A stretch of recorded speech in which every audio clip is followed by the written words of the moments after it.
Gracia, misericordia y paz de parte de Dios nuestro Padre y del Señor Jesucristo, ustedes siempre. Amén. Vamos a sentar. Lucas 15, versículo 1 hasta el 7. La parábola de la oveja perdida. Se acercaban a Jesús todos los publicanos y pecadores para oírle.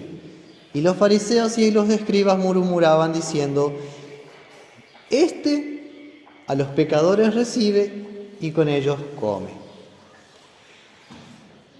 Jesús estaba en un ambiente, en un lugar, y estaba comiendo, bebiendo, recibiendo a gente visto como pecadora.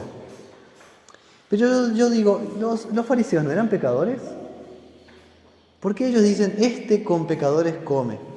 Como que si ellos ya no eran parte de la gente pecadora. Y a Jesús lo ponen del bando de los pecadores también. Dice, este, como diciendo, ese, este. O sea, en las palabras de los fariseos, ¿qué se nota? ¿Aprecio por Jesús, valoración por Jesús o más que nada lo otro? Desprecio. Este se junta con la chusma. ¿Se acuerdan, como decía doña Florinda a Kiko? No te juntes con esa chusma, ¿no? Es extraño a veces ver el Chavo del Ocho. Pero esta es la misma actitud. Irritable, maleducada, irrespetuosa, discriminatoria de los fariseos, dividiendo a las personas en dos clases, pero no en dos clases sociales, sino en dos clases espirituales, los pecadores y los santos. Y ellos obviamente se ponen del lado de los santos, o como diríamos mejor dicho, los santurrones, ¿no? Que se creen los bien santitos, ¿no? Pero a Jesús, sin pecado, santo, inocente, se le identificaba y se lo asociaba con gente de mala fama. Esto ya había pasado antes. Miren, si uno va para atrás en el Evangelio de San Lucas, en Lucas 7, hubo un fariseo que le invitó a Jesús a comer. Y contrariamente de lo que uno supondría, Jesús sí aceptó la invitación de esta gente hipócrita. Él fue a comer también con ellos. ¿Por qué? Porque los amaba. Sabía que ellos estaban perdidos también. Y era la casa de un tal Simón, el fariseo, en Lucas 7, 36 al 39. Miren lo que sucedió. Uno de los fariseos rogó a Jesús que comiese con él. Y habiendo entrado en la casa del fariseo, se sentó a la mesa. Entonces, una mujer de la ciudad, que era pecadora, al saber que Jesús estaba a la mesa en casa del fariseo, trajo un frasco de alabastro con perfume, y estando detrás de él a sus pies, llorando, comenzó a regar con lágrimas sus pies, y los enjugaba, o sea, los limpiaba con sus cabellos, y besaba sus pies y los ungía con perfume. Cuando vio esto el fariseo, que le había convidado, dijo para sí mismo: si fuera profeta, conocería quién y qué clase de mujer es la que le toca, que es pecadora. Pero Jesús conoce el corazón, sabía perfectamente que esta mujer estaba arrepentida y lo estaba demostrando con ese gesto. ¿Cómo? Acercándose a Jesús, confiando en Él. Y hasta uno podría decir, anticipando el sacrificio de Cristo en la cruz. Por eso estaba besando sus pies, como recordándonos a nosotros por dónde iban a entrar los clavos de la cruz. Ella estaba identificando a Jesús como el Hijo de Dios que iba a salvarle de sus pecados. Y Jesús aceptó eso, ese reconocimiento. Y después, cuando vamos después de la parábola de Lucas 15, de la parábola de la oveja perdida, en Lucas 19, encontramos otra situación. Ahora Jesús pide alojarse en la casa de un pecador. Era un pecador bien bajito, bien enanito, que se subió a un árbol para ver a Jesús pasar. ¿Cómo se llamaba? ¿Alguien se acuerda? Lucas 19, versículos 5 al 7. Cuando Jesús llegó a aquel lugar, mirando hacia arriba, le vio y le dijo: Zaqueo, date prisa, bájate, porque hoy es necesario que yo me quede en tu casa. Entonces él descendió rápido y le recibió gozoso. Y al ver esto, todos murmuraban diciendo que Jesús había entrado a quedarse en la casa de un hombre pecador. Zaqueo, el cobrador de impuestos. Así que Jesús estaba acostumbrado a que hablaran mal de él. Estaba acostumbrado, curtido de que lo asociaran con la chusma. Pero él sabía que esta gente estaba perdida. Y él quiso estar con los pecadores. O sea que no solamente murió por nuestros pecados, sino que en vida también se asociaba con los pecadores para arrepentimiento, no consintiendo con el pecado de ellos, sino para darles una nueva vida, una nueva oportunidad. Dios no se agrada del pecado. Dios ama al pecador y le rescata del pecado para que lleve una vida diferente, una vida en comunión con Dios. Así que lo que nos cuenta la parábola de la oveja perdida, en primer lugar, es que Jesús se asocia con los pecadores y es defensor de los pecadores perdidos. Además, hay que entender esto. Cuando vos invitás a una persona a tu casa a comer, ¿por qué lo haces? ¿Qué significa eso? Que vos apreciás a esa persona, que la valorás, la invitás a tu mesa. La mesa es un lugar muy importante en la casa, es un lugar de encuentro, de comunión. Así que cuando Jesús comía con pecadores, sea que los pecadores le invitaran o que Él le invitara a ellos, significa lugar de encuentro, lugar de comunión. Y eso se da en la Santa Cena también. Jesús nos sigue invitando a su mesa, a la Santa Cena. ¿Y a quién invita? A vos y a mí, a los pecadores. ¿Por qué lo hace? Porque nos ama, porque Él nos reconoce. Él se identifica con nosotros, pero Él nos hace santos por su palabra y sacramentos. Jesús sigue invitándote a su mesa. Nosotros somos aquel Zaqueo bajito y enanito. Nosotros somos la mujer pecadora, arrepentida. Nosotros somos la oveja perdida que Él vino a buscar.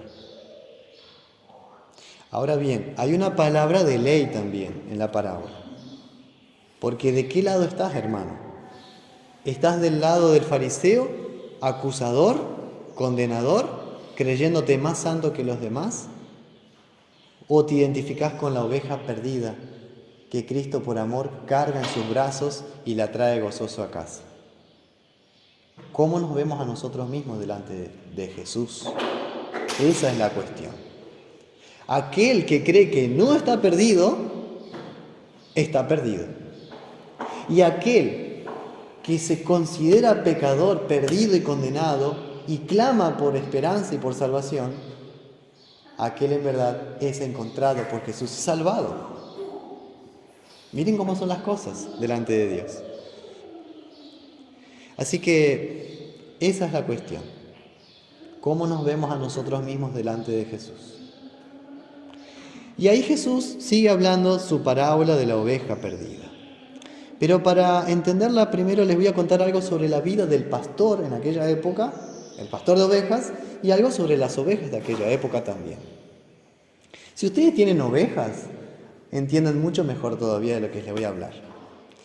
En la época de Jesús, el que era considerado el pastor era Dios. Por eso en el Salmo 23 dice, el Señor es mi pastor. O sea que es una imagen atribuida para Dios. Dios es el pastor de su pueblo y todo lo que implica. Así que Jesús ataca la falta de pastoreo de los fariseos, que ellos siendo maestros de la palabra de Dios, junto con los escribas, ¿qué hicieron? No pastorearon al rebaño, no lo cuidaron de los lobos. Y vos me vas a decir, ¿cómo? Si era un maestro, ¿cómo va a pastorear? No, en el sentido de que no enseñaban la palabra de Dios debidamente, no la interpretaban bien. Entonces el pueblo se perdía, ¿por qué? Por ignorancia. San Pablo nos dice eso, que él pecaba por ignorante, en incredulidad. Él no pecaba porque quería pecar. Una cosa es pecar a sabiendas, sabiendo lo que está bien y mal, y aún así pecamos a propósito, ofendiendo al Espíritu Santo. Otra cosa es que yo peque por ignorancia, porque nadie me explicó. Yo no sabía que estaba idolatrando, estaba adorando a un Dios falso. No lo sabía. Hasta que vino el mandamiento y me abrió los ojos. No sabía lo que era codicia, hasta que el mandamiento me dijo, no codiciarás la mujer de tu prójimo, no codiciarás los bienes ajenos. ¿Entienden? El mandamiento es luz, abre los ojos y nos ayuda a entender. Necesitamos de perdón, necesitamos de restauración. En cuanto a las ovejas, ¿cuántas ovejas aparecen en nuestra parábola? ¿Cuántas son en total? 100 ovejas. Pero las familias en la época de Jesús no tenían en promedio 100 ovejas. Tenían entre 5 a 15, 20 ovejas como máximo. Tener 100 ovejas era cosa de ricos. Así que lo que probablemente Jesús esté hablando es de un conjunto de familias que contrataban a un pastor, llamaban a un pastor para que cuidara de las ovejas de ellas. Y quizás ese pastor tenía otro pastor colega y entre los 2 o 3 pastores cuidaban 100 ovejas, porque la verdad que 100 ovejas en un desierto es mucho para uno solo. En promedio, para que ustedes sepan, un pastor cuidaba 40 ovejas. Y eso tiene también que ver con la iglesia, porque sucede lo mismo. ¿Por qué la iglesia tiene pastores? Porque la iglesia llama pastores. ¿Y de dónde salen los pastores? De las familias. ¿O no? Dios llama a los pastores, pero a través de las familias, la iglesia. Así que, ¿qué significa? Que si las ovejas sufren, el pastor sufre. O a la inversa, si el pastor la pasa mal y sufre el pastor, también sufren las ovejas, las familias. Y Jesús se solidariza con todos, tanto con los pastores que están sufriendo, como también contigo y con las familias que están pasando mal. Porque Jesús es pastor de todos. Pero hay en esta situación una oveja que se perdió. Ahora bien, esta es la gran pregunta que no está del todo claro en el pasaje bíblico, y es esta. ¿Por qué se perdió esta única oveja? ¿Fue el pastor que se descuidó y perdió a la oveja? ¿O fue la oveja la que se perdió? ¿Qué clase de animal es una oveja? ¿Es un animal independiente o vive en comunidad, en rebaño? ¿Cómo se comporta una oveja en la vida real, el animal? ¿Hace las suyas o busca siempre estar junto? ¿Qué imaginan ustedes?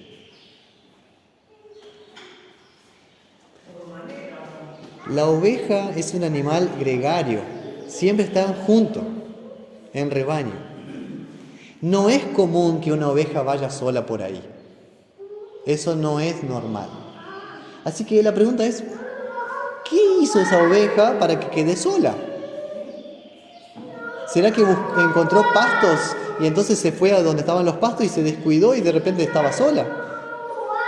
Lo más probable es que esta oveja se perdió no porque quería, sino porque quizás pasó tiempo y de repente el rebaño quedó allá lejos. Pero también hubo una responsabilidad del pastor. ¿Qué hizo el pastor que no estuvo velando por las ovejas? Porque al final del día las ovejas volvían al redil, a casa. En el corral se guardaban las ovejas y ahí pasaban la noche. Y ahí se contaban, a ver, 1, 2, 3. Oh, falta Margarita. ¿Dónde está la oveja Margarita? ¡Ah! Dijo el pastor, me la olvidé, se me chispoteó. Bueno, le dijo a su colega pastor, quédate vos con las 99, yo me voy corriendo a buscarla a ver dónde está. Cuando llegues a casa, avisale a las familias que yo fui en búsqueda de esa oveja, porque encima no era mía, era de otra familia. O sea que significa que ahora el pastor va a ir al desierto de noche, apenas con su cayado de pastor, su bastón, y él sabe que en la noche van a estar los lobos. El pastor podría haberse quedado diciendo, bueno, voy a esperar hasta la mañana siguiente, vamos en 2 o 3 a buscar la oveja. No. decidió ir a buscarla él solo, arriesgar su vida en el desierto por una oveja. ¿Qué significa? Que ama a su oveja, que él se hace responsable por la vida de la oveja, que él sufre por lo que está pasando a la oveja. En consecuencia, Jesús es el buen pastor en la parábola, que a diferencia de los fariseos, que serían los malos pastores que no harían nada, él se encarga, como Dios, de buscar a su oveja perdida, a la oveja Margarita. Y en el pasaje de Ezequiel 34 nos cuenta que hasta por los montes la buscó por todos lados y la encontró. Y hasta uno podría entender, ¿qué le pasó a la oveja? Y llega y la encuentra que tenía la pierna quebrada, como se llama en la Biblia, perniquebrada. El pastor la encontró lastimada, herida, atorada en un matorral, cerca de un precipicio. Entonces agarró el cayado de pastor, vieron que tiene ese bastón con la curvita, la tomó despacito, le vendó la herida, la ungió con aceite. Lo que dice el Salmo 23, ¿no? Aunque ande en valle de sombra de muerte, tú estarás conmigo. Tu vara y tu cayado me infundirán aliento. Esa es la alegría de la oveja, cuando oye la voz del buen pastor. En Juan 10 dice, ¿no? Mis ovejas oyen mi voz, me conocen. Y es la misma alegría que nosotros tenemos cada vez que Jesús nos habla. Cuando escuchamos la palabra de Dios, reconocemos ahí la voz de Cristo, que nos sigue hablando y trayendo hacia sí mismo. Cuenta la parábola que el pastor trajo a la oveja cargado sobre sus hombros, gozoso. Da a entender que la oveja no podía caminar, estaba muy débil, agotada, lastimada. Entonces el pastor asume esa carga y la lleva sobre sus hombros. Y llega hasta ahí, hasta la casa, gozoso. Imagínense la alegría de las familias que quedaron esperando al pastor y a la oveja. Un símbolo muy lindo que tenemos en nuestra iglesia es la estola del pastor.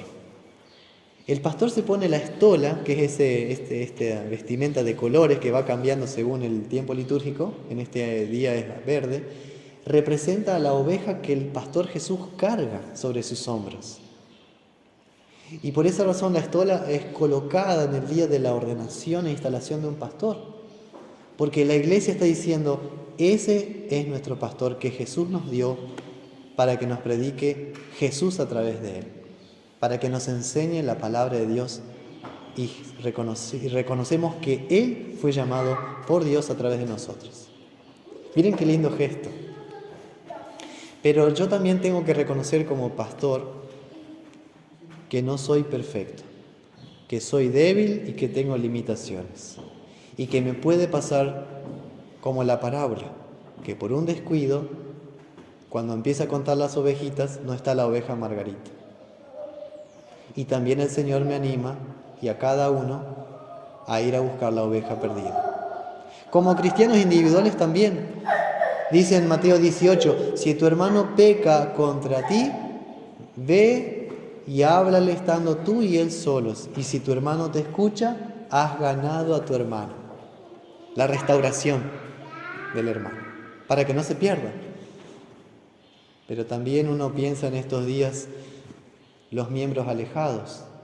Yo estoy seguro que hay varios miembros alejados que no creen que están perdidos, pero lo están.